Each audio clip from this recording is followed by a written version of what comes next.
The Hocking Homes team. Oh, it's Ian again at the Hocking Homes Real Estate team here at Keller Williams in the fine city of Barrie. So today I'd like to talk to our sellers, particularly with regards to receiving an offer from a purchaser. Going back a few years, we would have one seller, one buyer. It would be a fairly cordial event. Today, that doesn't always happen.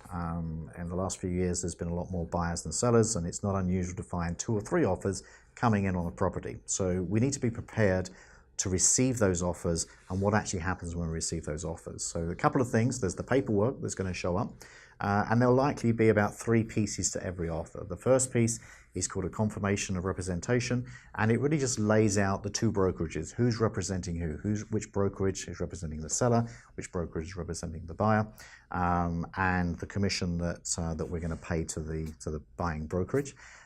There'll be the main kind of meat and potato of the offer, which is usually about 5 pages long. That has things on it like the price that the buyer's offering you, the closing date they would like, and of course the last piece of that becomes any conditions that they may say. So a condition says, I'll buy your home providing I can satisfy myself that, and then it's like a list. And some of the things that you may find in that list, things like a home inspection.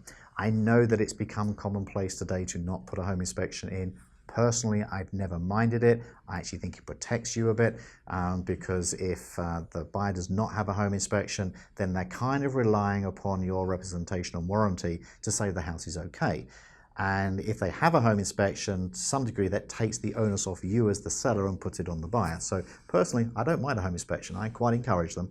It's quite usual to have things like a financing clause that's in there, and that just basically says, the buyer says, I'll buy your home if the bank will lend me the money, and I think it's fair and reasonable to allow somebody 5 or 6 days to go to the bank and make sure that that's okay. There may be some other conditions in there. We can certainly go through them should they come about, and don't be surprised if you don't see a buyer's lawyer's review in there, particularly if it's our team that is bringing you the buyer. We always put a buyer's lawyer's review in, and we always put a seller's lawyer's review in, and the reason for that, quite frankly, is because the same brokerage at that particular point may be acting for both sides.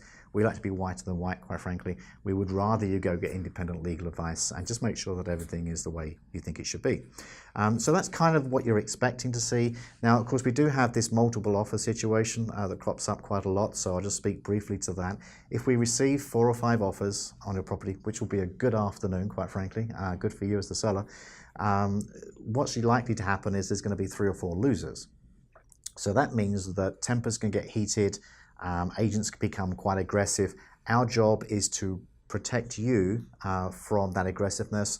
We just become the grey wall of silence, and we allow everything through. We'll discuss it at our leisure with you, and then based upon the time that you wish, we will sign back the offer that we wish to work with, or we'll send them all back and let them have another go. Either way, we're going to control that situation to your advantage being the seller, and we're going to work for you. So if you have any questions at all about multiple offers, multiple representation, or the offer process, please give us a shout. We'll happily come and explain it to you. That's Ian Hocking at the Hocking Homes team at 705 252 7939.